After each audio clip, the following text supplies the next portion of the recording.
사고 당일 18시 34분경부터 현장의 위험성과 급박성을 알리는 112 신고가 11건 접수되었지만 사고 예방 등 조치가 미흡했던 것을 확인했습니다. 이에 경찰청장의 지시로 강도 높은 감찰 조사에 착수하였으며 경찰청에 특별 기구를 설치하여 상황 전반의 진상을 철저히 규명해 나가도록 하겠습니다. 네, 화제를 돌려서 이태원 참사 소식을 좀 더 자세히 다루겠습니다. 방금 들으신 것처럼 윤희근 경찰청장이 어제 밝힌 내용 가운데 충격적인 얘기가 있었습니다. 사건 당일 112 신고센터에 접수됐던 11건의 신고 건수가 있었다. 그 내용이 공개가 됐는데 내용을 보니까 참으로 충격적이었습니다. 사고가 발생하기 4시간 전 6시 34분부터 시민들의 다급한 신고 전화가 112 신고센터에 접수가 됩니다. 압사당할 것 같다. 지금 사람이 죽어간다. 빨리 경찰을 보내달라. 이런 내용들이 주가 됐습니다. 8시 9분에도 이런 얘기가 있습니다. 인원이 너무 많아 밀치고 넘어진다. 또 8시 33분에 사람들 길바닥에 쓰러져 있다. 위험하다. 밤 9시에 사람이 너무 많아 대형 사고 나기 일보 직전이다. 이런 얘기가 있고요. 사고 바로 직전인 10시 11분에는 압사될 것 같다라는 전화기 너머로 비명소리가 이제 막 쏟아지기 시작합니다. 그리고 10시 15분에 정말 상상하기 어려운 대형 참사가 벌어지게 됩니다. 이쯤 되면요. 이거는 그냥 우연히 발생한 자연재난이 아니다. 충분히 막을 수 있었다. 네. 저렇게 11건 정도의 경고음이 계속 울린 거거든요. 아주 비상 경고음이. 네. 근데 왜 막지 못했을까? 그러니까 그게 이제 경찰의 그 대응이 분명히 문제가 있었고요. 그 11번 그 6시 36분부터 사고 직전까지 11차례 전화 내용을 보면 일관돼 있습니다. 압사라는 게 키워드예요. 나와요. 압사 위험이 바로 코앞에 와 있다. 이런 건데 근데 용산경찰서에서는 4번 출동을 했대요. 그 11번 전. 현장에. 근데 현장 출동해서 뭘 했는지는 아직까지 미확인입니다. 이게 지금 경찰 내부적으로 감찰을 하고 또 수사를 하고요. 오늘 어저께 그 특별수사본부가 오늘 용산경찰서를 압수수색을 했더라고요. 그래서 그 4번 출동하고 도대체 뭘 했는지 이거를 알 수가 없는데 저는 이 용산경찰서의 최근에 요 사고 당일의 행적을 보면요. 도저히 이해할 수가 없습니다. 지금 그 서울교통공사인가요? 경찰 측에서는 이태원 무정차 통과해달라고 요청을 했다 그러고 그 교통공사 측에서는 그 연락받은 적 없다. 이거 갖고 진실공방하고 있잖아요. 그러면 그것도 용산경찰서에서 서울교통공사에 너무 인파가 많으니까 이태원 지하철역 무정차 통과해달라 이렇게 부탁을 했을 거 아니에요. 그런 정도로 부탁할 정도면요. 이 상황 관리를 했어야 될 거 아니에요. 인파 관리를. 거기다 부탁만 해놓고 자기들은 아무 일도 안 했다는 거 아닙니까? 그리고 더 웃긴 게 용산경찰서장, 그 이임재 용산경찰서장이요. 사고 직후에 거길 갑니다. 갔는데 1시간 20분 후에 서울경찰청장에게 보고를 해요. 근데 그 지휘보고라는 게 있는데 서울 시내 한 30개 경찰서가 있습니다. 그럼 경찰서장은 자기 관할 구역 내에서 사망사고가 발생하면요. 바로 서울경찰청장한테 직보를 해야 됩니다. 근데 1시간 20분 동안 이 이임재 용산경찰서장은 뭐 하고 있었냔 말이에요. 그래서 11시 34분에 첫 전화를 하는데 김광호 서울경찰청은 집에서 전화를 받았는데 그걸 놓치고 2분 후에 다시 리터콘을 해갖고 그때 처음 알았어요. 그런데 대통령은 언제 보고받으신지 압니까? 11시에 받았어요. 그것도 소방청에서. 소방청에서 10시 50분 지나서 대통령실에 긴급 상황 보고하고 그걸 바로 대통령한테 해갖고 대통령이 11시에. 근데 서울경찰청장이라는 사람이 대통령보다 36분 늦게 보고를 받습니다. 근데 도대체 용산경찰서장이라는 사람은 이게 뭡니까? 뭘 하는 거고요. 또 한 가지만 더 얘기하면 사고 3일 전에 용산경찰서 정보과에서요. 정보 보고를 올립니다. 그리고 그게 경찰 내부 전산망에서 다 공유가 됩니다. 이 굉장히 많은 인파가 몰릴 것 같으니까 여기에 대한 대비를 철저히 해야 된다. 그럼 용산경찰서장이 그랬어야 될 거 아닙니까? 뭉개버렸어요, 그거를. 자기 내부 정보과 보고를 완전히 깡그리 무시하고 아무런 것도 하지 않고. 그러니까 이 앞뒤 안 맞는 행동이 너무 많아서 물론 이제 경찰 전체가 이제 책임을 져야 될 문제지만 이건 당면에서는 용산경찰서가 해야 될 일을 안 했어요. 그럼 왜 안 했는지 예. 이걸 철저히 규명해야 됩니다. 어제 이제 저희가 꼼꼼히 좀 짚어봤습니다. 용산구청에서 대책회의에서 어떻게 부실하게 회의가 진행이 됐는지, 또 경찰들은 어떻게 대응이 좀 초동 대응이 부실했는지 좀 짚어봤습니다. 그 얘기를 조금 더 깊게 들어가야 될 것 같습니다. 이 경찰 쪽에서 이른바 이태원역 무정차 지하철 통과를 요청한 시각은 한 9시 30분 정도로 좀 알려져 있습니다. 그러니까 쉽게 말하면 사고가 나기 훨씬 전입니다. 그때 통보를 따르고 서울교통공사 이제 이 역 쪽 지하철 역 쪽에서는 이제 사고가 터진 이후에 이제 10시 반 이후에 경찰에서 요청이 왔다, 이렇게 좀 얘기가 서로 엇갈리니까 그 부분은 조금 이제 더 확인을 한 다음에 좀 더 바로 잡아야 될 것 같습니다. 여하튼요, 경찰이 이렇게 11건의 신고 전화가 들어왔고, 뭐 현장에 4번 나갔다고 하지만 어쨌든 나갔잖아요, 그렇죠? 뭐 4번 나간 것도 문제겠습니다만은 왜 이런 일이 벌어졌을까? 뭐 이런 인터넷 블로그라든지 아니면 블라인드 앱에서는 그런 얘기가 나옵니다. 이태원 파출소 근무하는 직원이라고 하면서 작년에도 재작년에도 헬로윈 행사 때마다 뭐 사람이 너무 많다, 뭐 압사당할 것 같다, 이런 식의 신고 전화는 많이 들어왔다는 거예요. 근데 이제 사고가 안 나니까 이게 그냥 불편할 정도지 이게 뭐 대형 참사로 이어질 거다, 이렇게 예측을 못했다, 이런 얘기가 나오는데, 이게 과거에 우리 그 이솝우화에 나오잖아요, 그렇죠? 뭐 늑대가 나타났다, 뭐 이렇게 거짓말 계속하다가 나중에 정말 나타나는 경우처럼 너무 이 직원들이 또 이런 부분을 좀 너무 가볍게 여긴 거 아닌가, 112 신고 내용을. 물론 이태원 파출소 직원들은 굉장히 지금 그 부분에 또 예, 강권하는 봤습니다. 얘기가 좀 있습니다. 이렇게 물어보시니까 저는 갑자기 좀 생각나는 거 하나가, 이게 바로 직접 연결은 안 되겠습니다만은 왜 이렇게 예전 같았는데 이번에 이렇게 안일하게 대처를 했느냐, 이런 질문이신 것 같아서 제가 지금 떠오르는 기억이 올해 6월 22일이었나요? 예. 그 대통령께서, 윤석열 대통령께서 원전 관련된 회의를 합니다. 그때 상당히 문제가 됐던 예. 발언이었습니다. 뭐냐면 우리가 안전을 중시하는 관료적인 사고를 버려라, 이런 말씀을 하셨어요. 대통령은 우리나라의 국민의 예. 삶과 안전, 생명과 안전을 책임지는 최고의 국정 책임자인데 이 말씀을 하신 바람에 많은 사람들이 놀랐습니다. 놀래고 논란도 됐었는데, 지금 말씀하신 걸 갑작스럽게 질문을 하시니까 보면은 이런, 글쎄요, 대통령이 말씀 때문에 그 꼭은 아니겠습니다만 예. 이런 것들이 좀 전반적으로 뭐 정부나 이런 경찰도 마찬가지고 이런 기류가 있는 거 아닌가 하는 우려가 생깁니다. 왜냐하면 이거 터지자마자 주무부처 장관이, 행안부 장관 이런 말씀을 해가지고 국민들에게 많은 질타를 받고 결국 사과를 했는데, 경찰과 소방 인력을 미리 배치함으로 해결할 수 있는 문제가 아니었던 것으로 파악한다. 예. 그러면 이분은 이 경찰 이 신고 녹취록인가요? 전혀 보고를 받지 않았습니까? 행안부 장관이 그런 보고 안 받고 무슨 일 합니까? 예. 전체 신고가 79건인데 지금 11건만 나온 것만 해도 압사가 저렇게 나옵니다. 불과 보름 전에 이태원에 100만 명이 모인 이태원 지구촌 축제가 있었어요. 공무원 1,078명이 나갔답니다. 구청 공무원들이. 통제를 하니까 다 막지 않았습니까? 아무 일 없었지 않습니까? 100만 명이 갔었는데.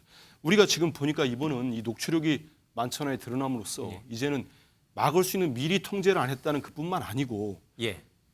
우리 시민들이, 전 지금 녹취록 내용을 들을 때마다 정말 너무 마음이 미어지는데요.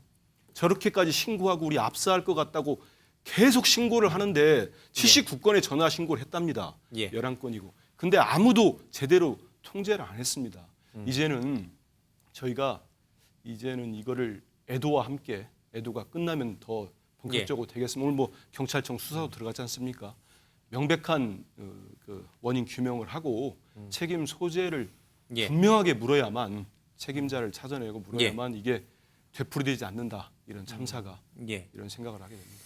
뭐 현장에 4번밖에 나가지 않은 것도 비판받아야 될 소지가 분명히 있습니다만은 이런 다급한 시민의 신고 전화에 대해서 보다 심각하게 받아들이지 못했던 점, 그리고 현장에 나갔으면 분명히 눈으로 봤을 텐데 그 부분을 체크하지 못했던 점들, 여러 가지가 좀 조사를 좀 받아봐야 될 것 같습니다.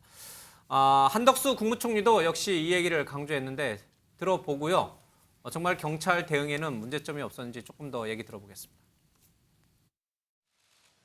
어제 경찰청은 사고 당일 저녁의 112 신고 녹취록을 공개했습니다. 경찰의 가장 기본적인 임무는 국민의 생명과 재산을 지키는 것입니다.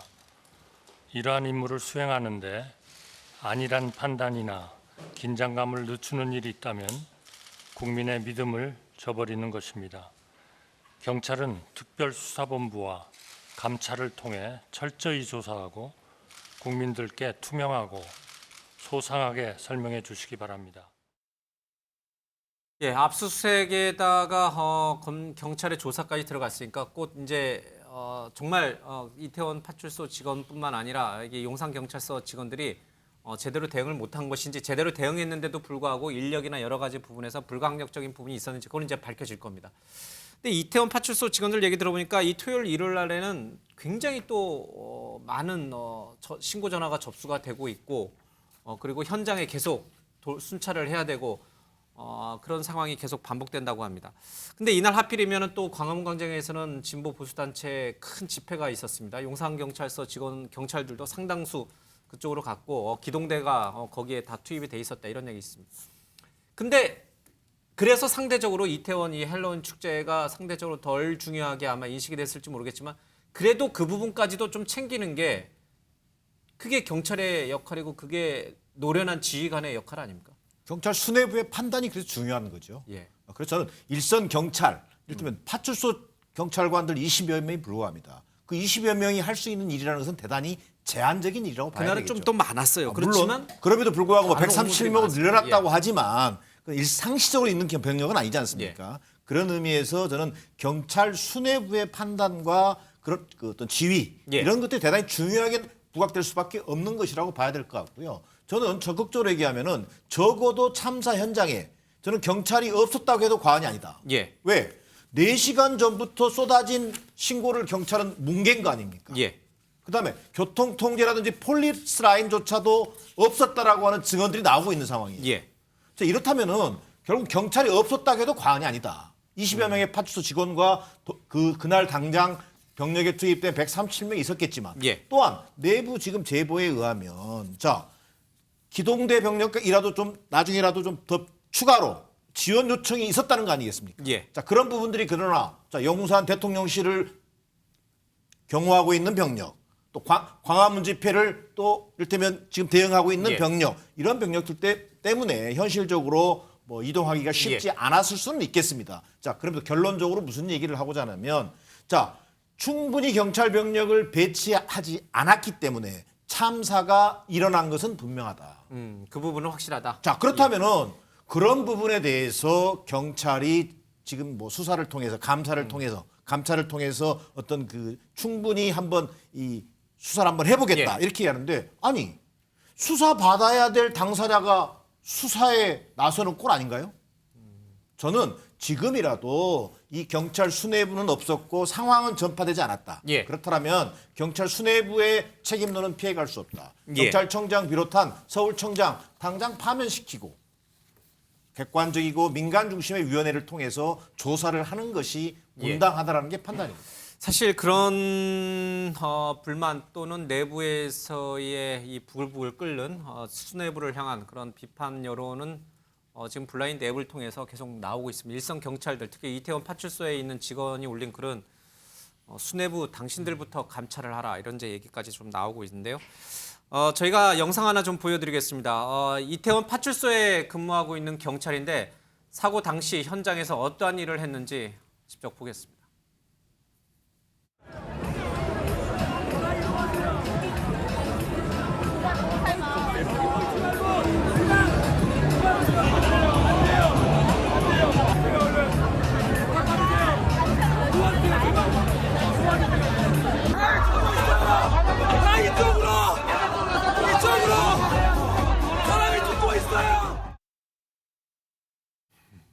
예, 한 유튜브 채널에 이제 찍혔던 모습이고 국민 영웅이다, 진정한 영웅이다, 뭐 이런 찬사까지 좀 듣고 있습니다만 이분은 이제 뭐 언론과 인터뷰에서 아직도 한 명이라도 더 살리지 못해서 너무 유가족에게 죄송하다 이제 이런 얘기도 좀 하고 있습니다. 이 영상을 저희가 다시 보여드린 이유는 이 경찰관 얘기를 조금 하면서 풀어낼 게 있어서 그렇습니다. 저분이 현장에 출동한 이유는 저 혼잡, 압사 이런 거 신고 전화를 받고 간 게 아니에요. 다른 신고를 받고 현장에 갔다가 상황을 보니까 너무 심각해서 나라도 빨리 나서서 이걸 좀 인원을 통제해야겠다. 이제 이렇게 해서 저렇게 목이 쉬도록 인원 통제를 하고 사람들을 좀 유도합니다. 물론 일각에서는 사람들이 음악 소리가 너무 시끄러워서 경찰 통제를 잘 안 따랐다고 하는데 저분 말로는 경찰 통제를 그래도 제법 많이 따랐다는 거예요. 그러니까 쉽게 말해서 현장에 저런 경찰관이 더 있었더라면, 그렇죠? 사전에 9시 반부터라도 좀 배치가 됐더라면 충분히 막을 수 있었다는 거 아니겠습니까? 네, 저는 이제 저희가 사후적으로 예, 되짚어 사후적으로. 보니까 예. 사후적으로 되짚어 보면 뭐뭐 하지 않았더라면, 가정이죠. 뭐뭐 했더라면 예. 하면 뭐 끝이 있겠습니까? 근데 분명한 것은 그 현장의 소음이 굉장했던 건 사실입니다. 예. 제가 이제 인터넷 댓글 중에 주말에 이태원에서 대리운전을 하시는 분이 이제 댓글을 달았는데 본인이 대리운전을 부르는 사람하고 통화가 안 될 정도라는 거예요. 평상시에도. 예, 그런데 여태까지 용산경찰서는 이태원에서 밤에 소음 규제를 사실상 안 했던 거죠. 예, 저는 보면 일선에서 그날 수고한 소방대원들, 경찰, 공무원들 모두 다 애쓰셨고 사력을 다했다고 생각합니다. 예. 그런데 저는 그것보다 근본적인 문제는 뭐냐면 이태원이라는 장소적 특성, 항상 좁은 골목이었고 또 자유, 해방 이런 것을 상징하는 그런 젊음의 거리다 보니까 사실은 그동안은 많은 사람이 몰려오지만 특별한 사고가 없었어요. 운이 좋게도. 예, 그렇죠. 그리고 이게 좁은 골목이나 사람이 많이 몰리는 것도 하루 이틀 얘기가 아니었고 예. 그러다 보니까 또 소음도 항상 방치되어 있었고 그래서 모두가 책임의식이 없고 주인의식이 없이 사실상은 좀 방치했었던 거다라는 것에 저는 일차적인 책임이 있다고 생각하고 그럼에도 불구하고 그 당일날 4시간 전부터 제보가 있었다고 하지 않습니까? 예. 저는 이건 분명하게 지금보다는 피해를 줄일 수 있는 기회가 있었어요. 골든타임이 있었다라고 보여지는데 무슨 이유이든 간에 어쨌든 4번 출동한 경찰이 적극적인 개입을 하지 않았고 또 윗선의 어떤 수사 협정이다. 지구대를 더 보내달라고 하는 요청도 지금 현재로선 드러내지 않고 있습니다. 정말 민주당에서는 대통령 경호 인력 때문에 배치가 안 됐다 이런 얘기를 하는데 저는 그건 명백한 가짜뉴스입니다.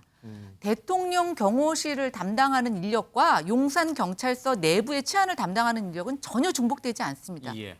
이걸 모르시는 분들이 아닐 텐데 왜 자꾸만 이런 얘기를 하는지 모르겠고요. 그러나 분명한 건 용산경찰서 내부 안에서 예. 그날 적절한 대응을 하지 못했다라는 것은 저는 분명한 사실인 것 같습니다. 그래서 이것에 관해서는 면밀한 수사가 필요하고요. 예. 지금 자꾸만 경찰이 셀프 감찰하는 거에 대해서 민관 무슨 위원회를 만들자고 하는데 아니 검찰이 지금 하면 되지 않습니까? 근데 검찰 못하게 한 게 이번에 검수완박법입니다. 예. 대형 참사가 수사 대상에서 빠졌죠. 그렇죠. 예, 그런데 검찰은 못하게 하고 민간이 한다? 민간이 얼마나 더 이 경찰에 대해서 예. 더 자세하게 할 수 있을까?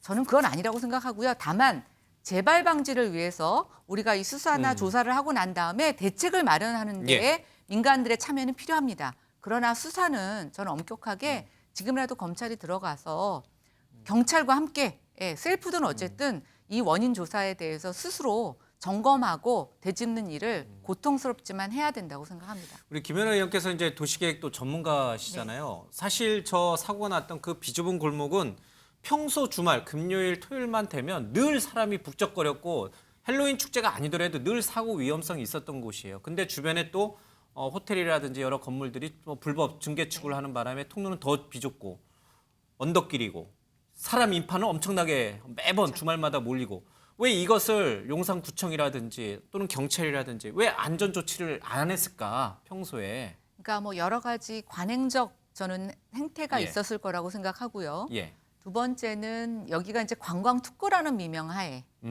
그다음에 그냥 보존해야 된다. 네, 그렇죠. 그러니까 이제 그리고 거기는 소방도로가 확보되지 않는 골목이 굉장히 곳곳에 있습니다. 그러면 한 번도 도시계획상에서 소방도로를 확보하기 위한 재개발이라든가 수용을 통한 도로 확보 저는 본 적이 없습니다. 왜 그랬을까요?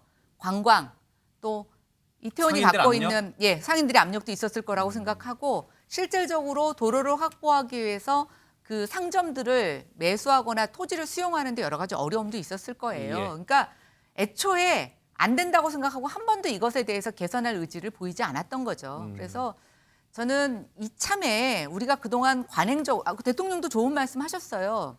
관행적으로 대응하지 말자 이렇게 얘기를 하셨는데 정말 우리가 이태원 사건을 통해서 그동안 관행적으로 대응했던 게 무엇인가 저는 예. 되짚어 봐야 된다고 생각합니다. 주체가 없다는 이유로 또 관광 특구라는 이유로 또 상인들 모처럼 코로나 풀렸으니 장사 좀 해야 된다는 여러 가지의 이유가 있겠습니다만은 그런 것들은 정말 이번 사태에서는 정말 배제됐어야 될 이유들이었는데 그로 인해서 이 수많은 안타까운 사람들의 목숨이 좀 사라진 것 같습니다. 근데 제가 꼭 이 문제가요. 저는 그렇게 복잡하지 않다고 봅니다. 137명이 그날 투입됐잖아요. 예.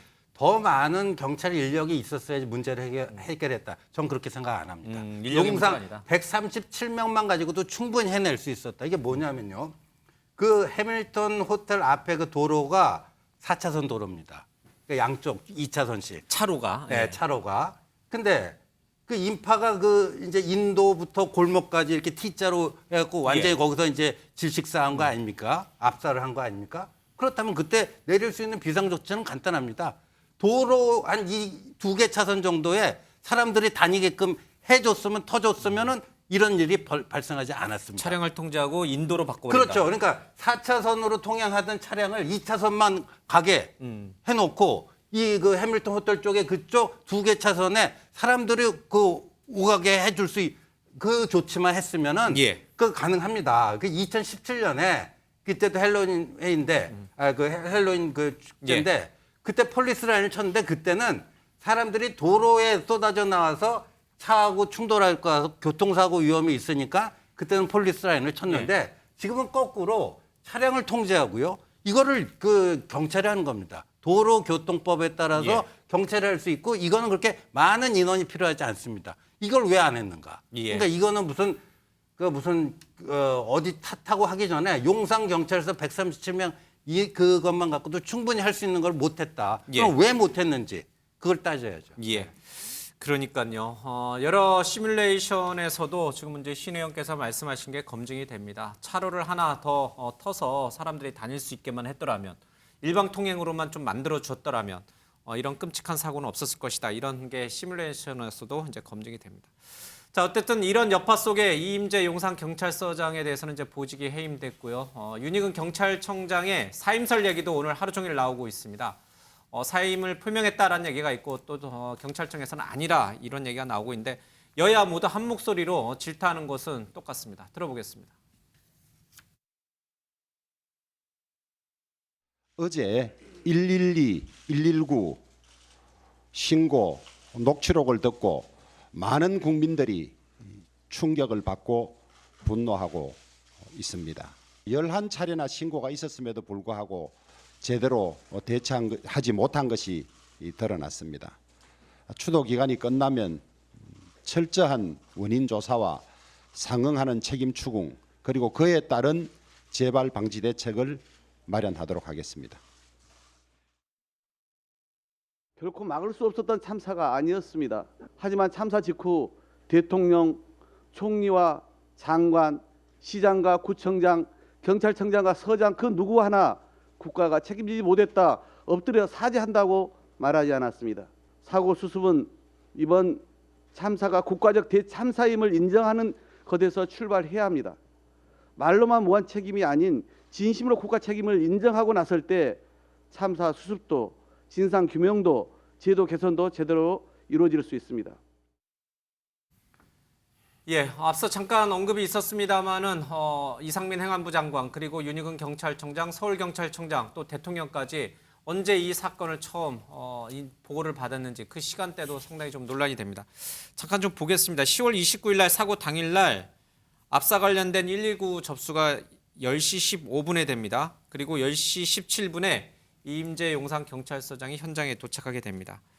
그리고 10시 48분에 행안부의 상황실에 접수가 되고 11시 19분에 이상민 장관에게 이제 전달이 됩니다.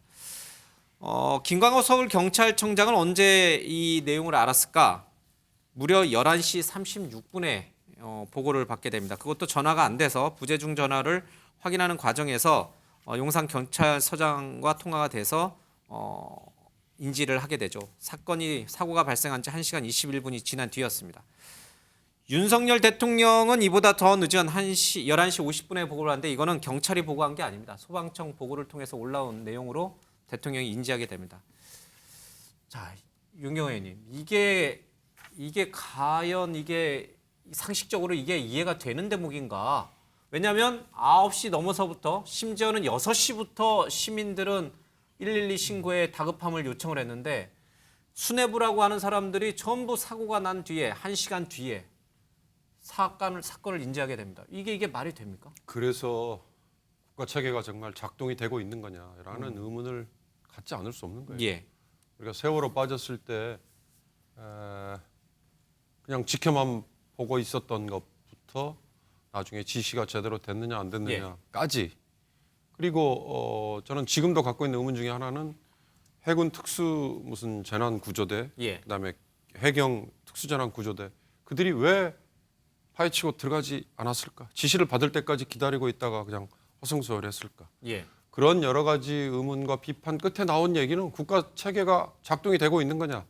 그거에 대해서 온 국민이 얼마나 분노를 했어요? 예. 이번 경우도 112 신고에 대한 대응 부실 지금 그걸 따지는 게 우선일지 아니면 다른 패널들이 말씀하셨습니다만 정말 지휘부의 판단 예. 이를테면 그렇게 뻔히 예상되는 행사인데 주최 측이 없다는 이유 하나만으로 예. 그렇게 많은 인파가 모이는데 왜 일방 통행 조치라든지 무정차 통과라든지 아니면 대로의 차량 통제라든지 이런 기본적인 것들을 왜 안 했을까? 도대체 그 안 하고도 이 행사가 그냥 가능할 거라고 생각하는 관행적인 타성은 어디에서 나왔을까? 이런 것들을 이럴 때일수록요 조금 흔히 말하는 영어로 bird's eye view라고 그러지 않습니까? 새의 눈으로 이걸 볼 수 있으려면 조금 더 위로 올라가야 되거든요. 예. 밑으로만 파고 들어가서는 이렇게 제가 아까 말씀드린 국가 체계가 과연 작동되고 있는 거냐는 의문을 던지는 예. 거 이걸 찾아내기 힘들어요. 알겠습니다. 왜 이렇게 당사자들이 보고 체계 이렇게 늦게 공백 예. 이런 것들이 왜 발생했는가를 알려면 조금 더 위에서 내려다보는 예. 시선이 필요할 것 같습니다. 그 아까 팩트가 좀 잘못된 게 있어갖고 하나 좀 바로잡아야 되겠습니다. 그러니까 윤석열 대통령은요, 이게 10시 20분쯤에 이제 사고가 나지 않습니까? 11시에 보고를 받는다니까요. 그거는 소방 라인을 통해서 예. 소방 라인이 용산 대통령실에 알리고 그게 10시 53분인가 그래요. 예. 그러고 나서 바로 윤 대통령이 봤는데 정작 경찰은요, 서울경찰청장은 대통령보다도 30몇 분을 늦게 봤습니다. 예, 그러니까 예. 국가 체계 얘기하는 건 좋아요. 그런데 우리가 책임 소재를 가리기 위해서는 예. 거기서 분명 소방은 그 정상적으로 작동을 했어요. 그리고 예. 그날 그 대응도 1단계, 2단계, 3단계까지 쭉 올리고요. 이 경찰 쪽에서 특히 아까 경찰 수뇌부 문제 삼는데 사고 다 난 다음에 경찰 수뇌부가 알았는데 수뇌부가 뭘 할 수 있겠어요? 예. 그 부분은 우리 신 의원님 말씀이 맞습니다. 대통령 보고는 이제 소방 라인을 통해서 대통령실 보고와 함께 동시에 이제 접수가 됐습니다. 경찰 이제 윤희근 경찰청장 얘기라든지 지휘부 얘기를 좀 하고 있었는데 경찰청에서 사고가 일어난 다음 날, 그러니까 10월 31일 날 만든 보고 자료가 하나 있습니다. 이게 이제 또 외부에 어떻게 유출이 된 건지 아니면 열심히 해당 방송사 기자가 열심히 취재를 한 건지 그런 중요치 않고요. 어쨌든 정책 참고 자료라고 나와 있는 특별 취급, 대외 공개, 전파 등 금지, 경찰청 이렇게 되어 있는 자료가 하나 있습니다. 근데 이 자료에는 진보 단체들이 세월호 이후에 최대 참사인 만큼 정부 비판으로 갈 가능성이 있다. 그리고 촛불 집회 참가자들이 이태원에 합류한 의혹이 제기될 가능성이 있다. 이제 보수 단체 쪽에서 주장하는 거겠죠. 어쨌든 이런 것들이 현 정부에 대단히 부정적 여론을 형성할 수 있을 것 같다라는 식의 이제 정보 보고 동향을 좀 한 것 같습니다. 정책 참고 자료라는 이름이지만 사실은 정보 동향 보고를 한 거겠죠. 굉장히 이게 논쟁적인 부분이 될 수 있어서 어떻게 보세요? 지금 경찰청에서는 사실은 사고 원인 파악과 재발 방지에 총력을 기울여야 될 시점에 시민단체들의 정치적 성향 또는 이제 앞으로 일어날 여러 가지 정치적 움직임에 대한 내부 동향 보고를 하는 게 맞는 건지. 물론 이제 그것도 경찰청 정보과의 일이라면 이럴 수 있겠습니다만은 그렇죠. 대단히 심각한 문제죠. 왜 그러냐면요. 지금 경찰에 대한 어떤 그 대응, 사전 대응의 문제점, 그다음에 사후 수습 과정에서의 어떤 컨트롤 타워 부재, 뭐 이런 것들을 지금 이제 아마 진상 규명을 통해 충분히 조사를 해봐야 될 겁니다. 예. 이제 그런데 경찰의 내부 문건이 지금 이번에 확인된 건데요. 어쩌면 그렇게 8년 전에 세월호 참사 대응 방식과 바뀐 게 없는 건지. 예. 저는 경찰의 그 태도에 대해서 경찰이라고 하는 사람들이 아무리 합법적 이게 범이라고 하지만 150명 이상의 예. 희생자가 넘는 대규모 참사가 났지 않습니까? 이것이 제대로 수습도 되기 전에 예. 진상도 규명되기도 전에 벌써부터 이걸 시민단체 또 뭐 노조 간부들 언론 동향 예. 이런 거 파악하려고 했다. 그래서 일종의 정보 보고를 만들려고 했다는 것 아니겠습니까? 예. 이 내용에는요 시민들을 뭐 적으로 규정한다든지 정부 책임을 모면하려고 한 듯한 예. 그런 내용들이 담겨 있다는 거예요. 자, 이건 어찌 좀 더 확대시키면요 민간인에 대한 사찰 여부 이야기까지 나올 수 있는 심각성이 있는 겁니다. 예. 자, 이번 이태원 참사를 둘러싼 국가기관의 대응 방식이 예. 여전히 세월호 참사 때와 판박이라고 하는 것이라는 걸 확인됐다. 그리고 여기서 얘기하고 있는 이 정부는 말입니다. 정권 퇴진 운동을 걱정할 것이 아니라 오히려 지금 철저한 예. 진상 규명, 책임자 처벌 이것이 바로 진정한 애도의 출발이라고 하는 것을 좀 유념할 필요가 있겠다는 게 판단입니다. 예. 저는 여기서 하나 좀 짚어볼 게 있다고 예. 생각을 합니다. 왜냐하면 이게 여기 이 문건에도 보면은 이제 어떻게든지 이 참사 자체를 축소하고 어떤 책임을 피하겠다는 의도가 많이 보여요. 근데 저는 이거는 민간인 사찰로까지 간다면 이건 위법 사안까지 갈 수도 있고요.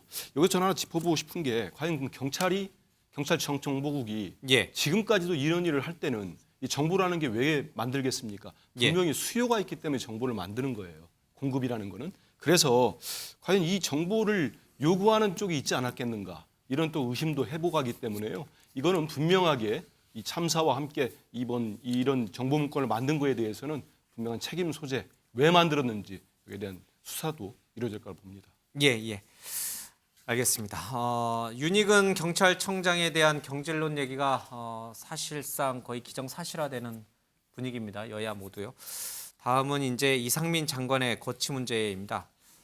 이상민 장관의 글쎄요 말실수라고 봐야 될지 아니면은 인식에 기본적으로 문제가 있었던 것인지 여러 가지 얘기가 좀 나옵니다. 여당 내에서도 좀 비판의 목소리가 나오는데 정진석 이 비대위원장 얘기도 좀 들어보고요. 야당 정청래 의원의 얘기도 들어보겠습니다. 정부의 제일 책무는 국민의 생명과 안전을 지키는 일입니다. 정부와 여당은 156명의 시민이 숨진 이태원 사고에 대해 무한 책임이 있습니다. 우리는 책임을 어디에도 미루지 않겠습니다. 이태원 사고를 수습하고 다시는 이런 일이 일어나지 않도록 할 수 있는 모든 일을 다 하겠습니다.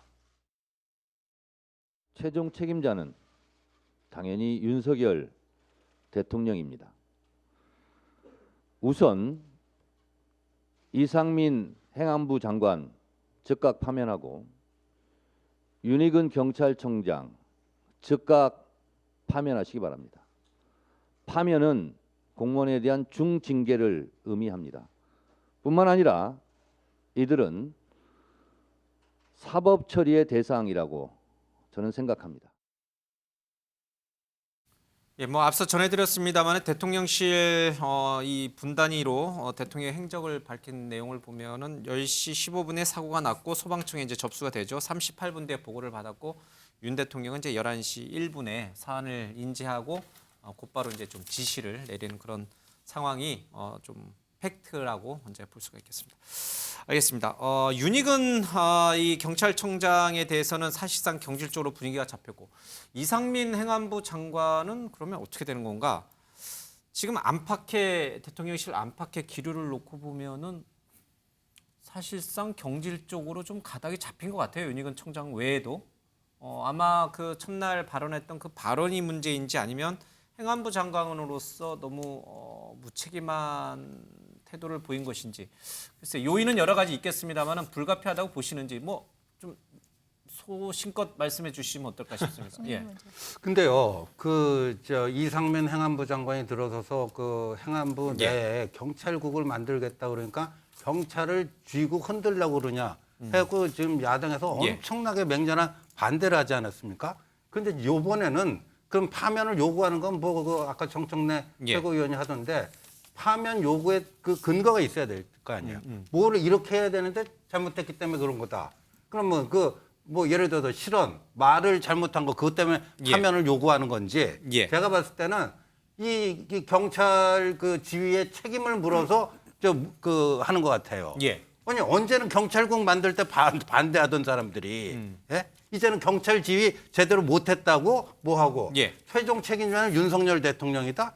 윤석열 대통령이 예를 들면 뭐를 언제 뭐를 어떻게 했어야 되는데 이 조치를 못했다. 아까 제가 지적한 것처럼요. 용산 경찰서장이 거기 2개 차선만 열어줬으면 해결될 문제를 왜 못하고 그 무정차 그 통과 요구까지 한 사람들이 왜 지들은 할 수 있는 걸 왜 안 했느냐. 예. 아주 구체적으로 그 얘기를 해야지. 근데 기승전 윤석열 끌어내리기 이거니까 야당의 주장이 그리고 저는 윤희근 경찰청장은 경질이 저는 불가피하다고 봐요. 왜냐하면은 지금 그 용산 경찰서장 이분이 올 1월에 문재인 정부에서 용산 경찰서장이 됐어요.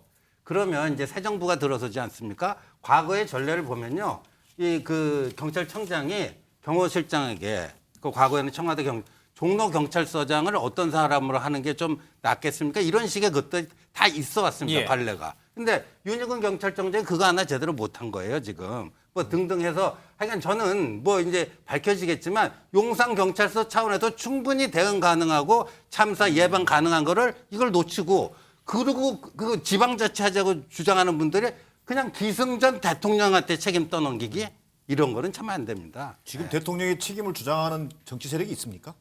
아니 지금 저기 정청래 최고위원이 뭐라고 그랬어요? 방금 전에 못 보셨어요? 아니, 윤석열 대통령을 언급하지는 않은 것 같은데. 아니요, 아까 언급하셨어요. 책임은 그 얘기는 좀 할까요?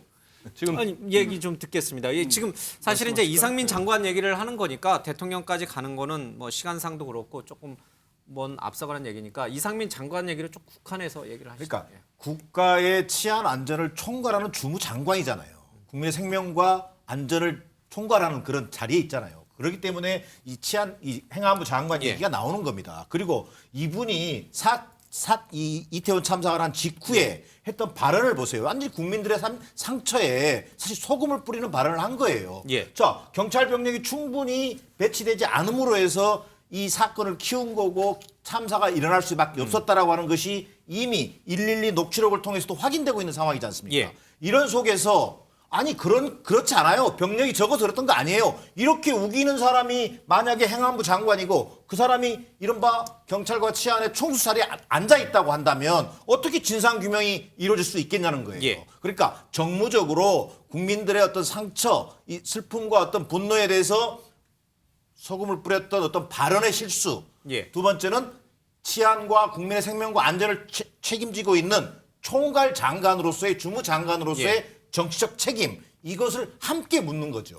혹시 대통령의 고등학교 후배이고 서울대 법대 후배여서 대통령의 핵심 측근이어서 더 경질 파면을 요구하는 측면도 있습니까?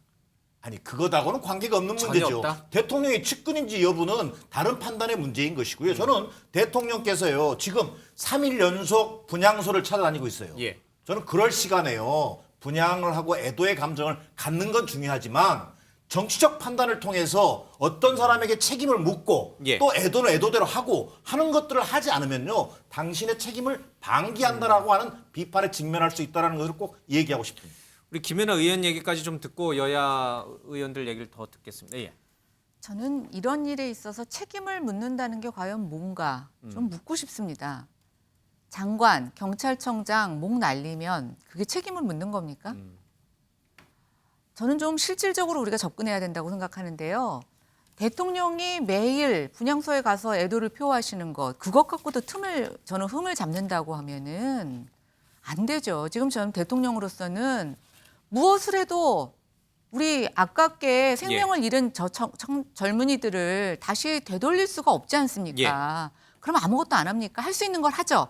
그런데 그렇다고 그럼 대통령이 지금 감찰 지시도 안 하고 원인 규명하라고 말도 안 하고 지금 분향만 다니시는 게 아니지 않습니까? 왜 자꾸만 이 사건을 이렇게 정쟁의 요소로 몰아가는지 저는 정말 모르겠고요. 이상민 장관의 발언 물론 저는 적절하지 않았다고 생각이 됩니다. 그리고 윤희근 총장에 대한 지금 뭐 4번, 11번 제보가 들어왔는데도 그게 어떤 용산 경찰서장의 잘못인지 아닌지는 모르겠지만 예. 위로 제대로 보고가 되지 않았다라는 것은 뭐 조직에 지금 시스템이 작동되지 않거나 아니면 조직을 장악하지 못했거나 저는 책임을 물을 수 있다고 생각이 됩니다. 그런데 지금 제일 쉽게 할 수 있는 게 사람 목 날리는 거지만 예. 실제적으로 그게 이 사건의 수습과 책임을 지는데 저는 도움이 되느냐 아니라고 생각해요. 왜 11번의 제보가 들어왔는데 이게 보고가 안 되고 용산 경찰청장은 아무런 대응도 하지 않았느냐라는 예. 것을 저는 원인 규명을 하는 건 현재의 지도부라고 생각합니다. 그만둘 때 그만두더라도 진상규명 뭐가 더 잘못됐는지 예. 그리고 자기의 직을 걸고 저는 책임 추궁을 할 때만이 제대로 된 진상규명을 할 수 있다고 생각합니다. 지금 사람 자르고 예. 새로운 사람 뽑으려면 또 청문회 해야 되고 예. 또 경찰청장 들어와가지고 공석인 상태에서 진상규명? 저는 이거야말로 정치적인 쇼라고 생각합니다. 예. 경찰 책임 규명을 위해서라도 저는 이상민 장관 같은 경우는 물러나야 한다는 입장을 취하는 거예요. 예. 그러니까 진상규명하고 나서 나중에 책임을 물어도 저는 늦지 예. 않다고 생각합니다. 자, 이렇게 사고 원인과 책임을 당연히 물어야 되는데 그 범주 수위를 놓고선 자칫 여야 간의 정쟁으로 빠지는 게 아닌가 하는 그런 우려도 좀 분명히 나옵니다. 이재명 대표 얘기랑요, 정점식 국민의힘 의원 얘기를 좀 들어보겠습니다. 정치는 국민의 삶에 대해서 특히 생명과 안전에 대해서 무한 책임을 지는 것입니다. 책임을 덜어내기 위해서 사건을 축소, 은폐, 조작하는 것은 결코 용서받을 수 없습니다. 참사가 아니라 사고라 해라. 희생자가 아니라 사망자라 해라. 이게 무슨 큰 일이라고 공문에다 써서 전국의 지방정부와 공공기관에 지시를 합니까? 자신들의 책임을 경감하기 위한 꼼수입니다. 오늘 법제사법위원회는 2023년도 예산안을 논의하기 위한 것입니다. 그런데 개의를 앞두고 더불어민주당은 돌연 이태원 참사에 대한 비공개 현안 질의를 요구하며 일방적으로 회의를 거부했습니다. 국민의 고귀한 생명이 안타깝게 희생된 상황 속에 이를 정쟁으로 삼으려는 더불어민주당이 대단히 안타깝습니다. 국민의힘이 법사위 현안 질의 자체를 반대하는 것처럼 몰아가는 건 역시 대단히 유감입니다. 지금은 국가 애도기간입니다. 사고 수습과 국민을 위로하는 일에 여야가 혼연일체가 되어야 합니다. 예, 오늘 국회 법사위가 좀 파행을 빚었습니다. 뭐 점정식 의원의 얘기도 들었습니다만은 야당은 이번 이태원 참사와 관련된 긴급 현안 질의를 요구했고 또 여당은 그 부분은 좀 우리가 오늘 법사위를 여는 주 목적이 아니다 이러면서 좀 파행이 있었습니다. 어쨌든 점점 이게 정쟁으로 좀 흘러가고 있는 또 그렇게 또 갈 수밖에 없는 구조로 만들어지고 있는 것 같아서 좀 안타깝습니다.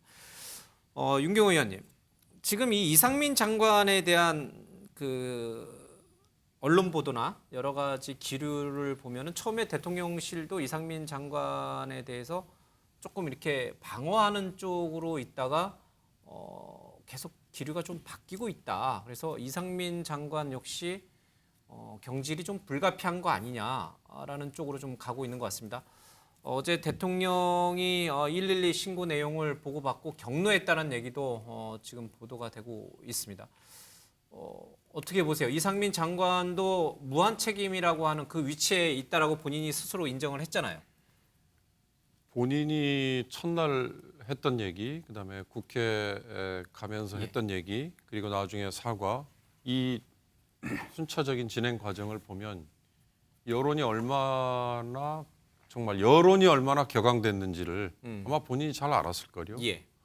그러니까 아까 우리 정 교수님은 상처에 소금을 뿌리는 예. 이렇게 비유를 하셨는데 저는 굳이 언론이나 야당에서 이상민 행안부 장관을 딱 찍어서 파면을 해라, 해임을 해라, 예. 본인이 사임을 해라라고 얘기하기 이전에 저는 스스로 알아서 하지 않을까라는 생각이 들어요. 이게 바로 여론을 읽는다면, 읽는다면 왜? 제가 아까 처음에 말씀드렸듯이 저는 아직도 이번 이 참사는 국가 운영, 국가 관리 체계가 정말로 잘 작동이 되고 있었느냐라는 거를 돌아봐야 되는 부끄러운 일이었다라고 생각이 들어요. 만약에 거기에 구멍이 조금이라도 뚫려 있었다면 그 구멍이 뭔지 그리고 예. 그 구멍이 뚫리는데 책임이 있는 사람, 지휘든 아니면 실질적인 일선에서의 집행이든 책임이 있는 사람은 예. 굳이 언론에서 야당에서 문제 제기를 하지 않아도 저는 파면을 하든 아니면 본인이 알아서 그만두든 예. 정리를 해야 이런 일이 다시 재발하지 않고 반면교사가 된다. 반면교사라는 거는 좋지 않은 일이 생겼을 때 그걸 본보기로 삼아서 다시 하지 말자라는 거거든요. 보고 배우라가 아니거든요. 그러니까 그런 점에서 굳이 저는 그런 사람들 물러나라고 얘기하는 것만 나오면 정쟁이라는 얘기, 저는 그거 굉장히 사실은 알겠습니다. 좋지 않아 보입니다. 여론이 정말 어느 쪽으로 가는지를 한번 잘 살펴보시면 답이 예. 나오지 않을까 싶습니다. 알겠습니다. 윤익은 경찰청장은 뭐 지휘 체계상 최고 위에 있으니까 여러 가지 경찰의 초동 대응이라 여러 가지 이제 문제에 대해서 책임을 져야 될 위치에 있는 건 좀 분명해 보이고요. 이상민 장관은 이른바 발언 실수, 경찰이 더 있다고 해서 참사가 일어나지 않았을 건 아니다라고 하는 식의 그 발언. 그리고 박희영 용산구청장은 이건 뭐 축제가 아니다, 이건 그냥 행사다. 그러니까 뭐 민간이 알아서 자율적으로 하는 거다라는 발언이 또 이제 도마 위에 올랐습니다. 오세훈 시장은 또 서울시장이기 때문에 갖는 어떤 무게감 때문에 언제 국민에게 사과하고 눈물도 보였습니다. 그러니까 이제 이상민 장관하고 박희영 구청장 얘기를 하는 겁니다. 뭐 윤익은 청장하고 오세훈 시장은 조금 다른 범주에서 좀 접근할 수 있고, 여기다 한 분 더 이제 한덕수 총리 또 외신 기자 간담회에서 뭐 이제 이 통역기 문제로 이제 뭐 조금 편안한 분위기를 유도하기 위해서 농담을 하셨는데 농담할 자리는 아니었으니까요. 왜 이 긴장감이 좀 떨어졌나요? 뭐 이상민 장관이나 박희영 용산구청장이나. 그러니까요. 그것 다 케이스가 좀 다른데요. 예. 이상민 장관의 경우 저도 그 발언에 대해서 찬동할 수가 없습니다. 그리고 제가 원인 분석하기에는 이분이 법조인 출신 아니에요. 그러니까 예. 법조인 출신이라는 게 이제 이른바 리걸 마인드라는 게 있는데 이게 죄가 되느냐 안 되느냐 그것만 갖고 따져요. 직접적 원인 유죄냐 책임이냐. 무죄냐. 근데 이제 그 법조인 마인드인데 행안부 장관은 정무직 공무원입니다. 법조인이 아니. 예, 법조인이 예, 판사가 아니에요. 아니죠. 예. 그리고 윤 대통령이 벌써 한 두어 달 전에 다른 계기 때 국민의 생명과 안전을 책임지는 것은 예. 정부의 무한 책임이다. 이렇게 무한 책임이 뭐예요? 법적으로 내가 이 책임이 있느냐 없느냐를 예. 따지는 게 무한 책임이 아니잖아요. 그러니까 저런 발언은 이제 전 부적절했다. 대단히 부적절한 발언인데 그럼 저 발언에 대해서 어떤 정도의 책임을 져야 되는가? 예. 잘못한 만큼 책임을 져야 되는 거 아닙니까? 그러니까 야당도 파면 요구를 하려면요. 파면을 시켜야 되는 그 근거를 한번 1, 2, 3으로 본인들부터 한번 정리를 해갖고 좀 논리 정연하게 내놓으십시오. 그럼 그게 그 실수한 거, 예. 잘못한 것만큼 거기에 합당한 그 처벌인지 아닌지 그 객관적인 평가가 될 거 아니에요. 지금 그런 것도 없이 무조건 물러나. 그리고 지금 사고 수습과 사고 원인 규명과 이런 게 우선이지. 누구 자르는 거 그게 급합니까? 그게 아니잖아요. 예, 알겠습니다. 박희영 용산구청장은 박희영 선출직이니까. 아니요, 박희영 용산구청장도요. 그렇게 발언하면 안 되는 거죠. 그렇게 발언하면 안 되고 그리고 얘기 나온 김에 예. 한 말씀만 더 드리면 사고 전날 MBC 뉴스데스크 이런 데서 아니 그 헬로윈 축제가요 이태원에서 하는 게 아닙니다. 홍대에서도 하고요, 저 강남역에서도 예, 예. 하고요. 무슨 클럽이 있는 데서 다 해요. 예. 근데 유독 이태원에 그 현장 기자를 보내가지고 이태원 중심으로 된다. 여기 뭐 경찰들이 다 예. 이렇게 안전관리하고 있어서 안심하고 여기 와서 놀러 오세요 하는 식의 그 리포트를 하루 전날 내보내요. 아마 그거 보고 이태원에 간 젊은이들도 꽤 많을 거라고 봅니다. 근데 이 사고가 딱 나니까 예고된 참사다. 그러니까 언론들도 이런 태도 보이면 안 된다는 거예요. 뭐가 이 사고를 정확하게 그러니까 그 119 신고 들어오고 그 무슨 뭐 BJ가 예. 가서 1시간 전에 뭐 얘기 그때 말고 그 전에 어떤 언론이 이걸 예고를 했습니까? 위험성을 예. 예. 그 부분에 대해서는 언론도 이제 성찰적으로 한번 되돌아야 될 부분은 분명히 있어 보입니다. 예, 반박할 수 있는 기회를 좀 전에 말씀하신 그 대통령의 무한 국가의 국민의 안전을 지키는 건 무한 책임이다. 그게 지난 100일 취임 100일 예. 기자회견에서 얘기했습니다. 저도 그 기억이 생생하고 강렬하게 받아들였는데 대통령이 주체자가 없는 예. 제도적인 문제라고 했을 때 깜짝 놀랐어요. 어떻게 본인이 무한 책임이라고 저런 말씀을 하실까? 야당이 파면의 요구를 대라. 우리 국민 150명 넘는 국민이 서울 한복판에서 지식사를 냈습니다. 압사로 다 돌아가셨습니다. 이 책임을 안 집니까, 주무장관이? 이 책임을 안 지고 저는 이런 발언 실수에 대한 문제가 아니라고 봐요. 이렇게 예방할 수 있고 하는 이런 참사가 이루어졌어요. 경찰에 신고 녹취록까지 나왔어요. 그러면 용산 경찰서장만 책임을 물으면 됩니까? 아까 말씀하신 대로 정무직은 무한 책임인 거예요. 왜 민주당이 대통령한테 그런 말을 못 하겠습니까? 대통령 스스로 그러지 않습니까? 나는 무한 책임이다. 저는 그래서 좀 전에 정진석 이재명 대표뿐만 아니고 정진석 비대위원장 역시 현역 의원이시기도 하고 이제 비대위원 당대표다 보니까 민심이 심각한 걸 아는 것 같아요. 정부의 제일 책무는 국민의 안전, 생명을 지키는 거다. 이겁니다. 알겠습니다. 여기서 출발하면 됩니다. 지금 뭐 어디까지 책임을 져야 되느냐, 누구를 경질해야 되냐 이 논란이 좀 있습니다. 근데 김현우 의원님, 지금 가장 우리가 신경 쓰고 집중해야 되는 거는 사망자 그리고 유가족 그리고 끔찍한 광경을 목격했던 수많은 사람들 또 국민들 시청자들 이런 분들 아니겠습니까? 이 치유부터가 먼저잖아요, 그렇죠?